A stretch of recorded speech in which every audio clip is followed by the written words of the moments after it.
ایک موقع پہ رسول کریم صلی اللہ علیہ وسلم نے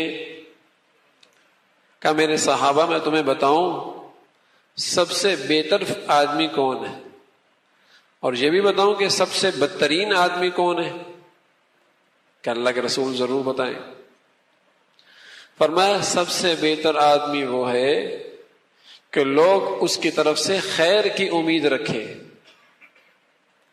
اور لوگ اس کی طرف سے شر پہنچنے سے مامون اور محفوظ ہوں، یعنی اس کے بارے میں لوگوں کی رائے یہ ہو کہ ساری دنیا سے نقصان پہنچ سکتا ہے، اس بندے سے شر نہیں پہنچ سکتا۔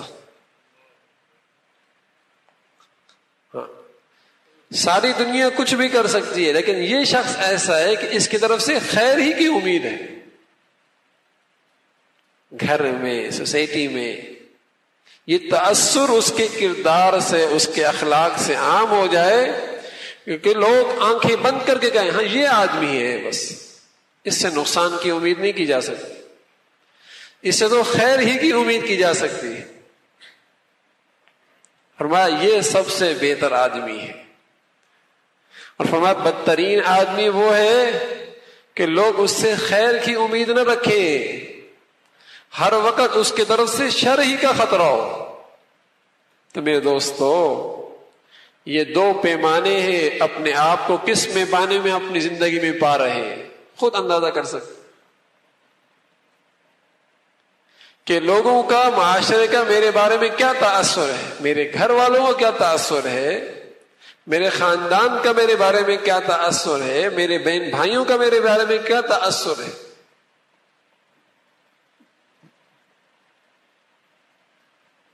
اور کون سے خانے کے اندر ہے، خیر والے میں یا شر والے میں؟ تو مسلمان کا اخلاق ایسا ہوتا کہ پڑوس والا بھی متاثر ہوتا۔ عبداللہ ابن مبارک رحمۃ اللہ علیہ کا مشہور واقعہ ہے، جب ان کے پڑوس کا ایک یہودی مکان بیچنے لگا تو اس نے مارکیٹ کے ریٹ سے زیادہ اپنی جگہ کی قیمت لگائی، تو لینے والوں نے کہا کہ مارکیٹ ریٹ تو یہ نہیں ہے اور آپ قیمت زیادہ لگا رہے ہیں۔ اس نے کہا یہ میں بھی جانتا ہوں کہ مارکیٹ کا ریٹ یہ نہیں ہے، لیکن کیا کروں، پڑوس عبداللہ ابن مبارک کا ہے، ایسا پڑوس بھی تمہیں کہیں نہیں ملے گا، اس لیے ریٹ زیادہ ہے کہ تمہیں پڑوس عبداللہ ابن مبارک کا مل رہا ہے۔ یہ مسلمانوں کے اخلاق تھے۔ ارے میرے عزیزو، قسم خدا کی اسلام کے اخلاق میں وہ کشش ہے کہ لوگ ان اخلاق کو دیکھ کر اسلام کے دامن میں آ جایا کرتے تھے۔ حضرات انبیاء علیہ الصلاۃ والسلام نے معجزے دکھائے اپنی سچائی پر، معجزے دکھائے۔ موسیٰ علیہ الصلاۃ والسلام کو اللہ نے معجزہ دیا، فرعون کے پاس وہ معجزہ لے کے گئے، مختلف نبی مختلف معجزے لے کر اپنی نبوت کا اعلان کیا، لیکن آپ علیہ الصلاۃ والسلام کی جب بات آئی تو معجزے بعد میں ملے۔ سب سے پہلے آپ علیہ الصلاۃ والسلام نے اپنا اخلاق بتایا۔ اچھا بتاؤ، میں تمہارے اندر 40 سال تک رہا ہوں، پایا کیسے؟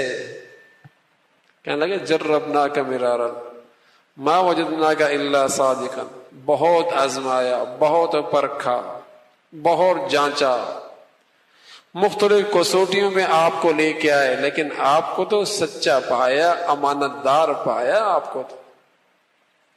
ہم تو اس نبی کے امتی ہیں۔ ایسا اخلاق تھا محمد رسول اللہ۔ تو میرے عزیزو، ہم اپنی زندگی دیکھیں کہ آج اخلاق کا کیا حال ہے ہماری زندگی میں، اور جسے یہ بلند اخلاق نصیب ہو جائیں، اللہ کہتا انہ لذو حظ عظیم، واقعی بڑا نصیب والا ہے، اسے قسمت کا بہت بڑا حصہ مل گیا ہے، اس کا کام بن گیا ہے، اس کا کام بن گیا ہے۔